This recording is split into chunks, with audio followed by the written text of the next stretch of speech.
Pensei, AZV não te cobria. Stichting Hunto, dat depende completamente do subsídio, qual a medida da placa de pueblo, e donação de comerciante. Yeah. AZV não te cobre nós.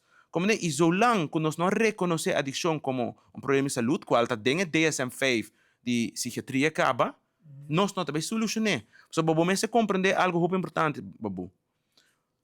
80% de gente que tem uma adicção, e mesmo para de drogas, ou para de adicção, gambling, sexo, turcos, tem problema, tem trauma por trás. 80%.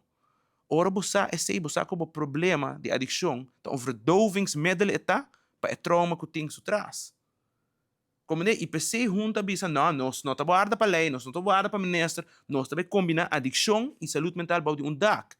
Ora, boa saúde mental, babu. Onde é causa uma grande saúde mental awe, da depressão. Ora, babai wak, onde é causa uma grande de depressão, stress financeiro. Ora, mama com tata não pode pagar schoolgeld. Nós temos luna de julho e agosto, tem que pagar schoolgeld. O mama com 3, 4 mil, tem que pagar 2.000, 3.000 florim. Pero o salário de 70% do pueblo está 2.700. Como é mama e também paguei?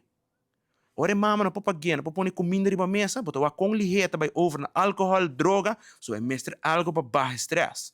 Sei tem consequência e sei botar na país Aruba, nos vel social também firmang.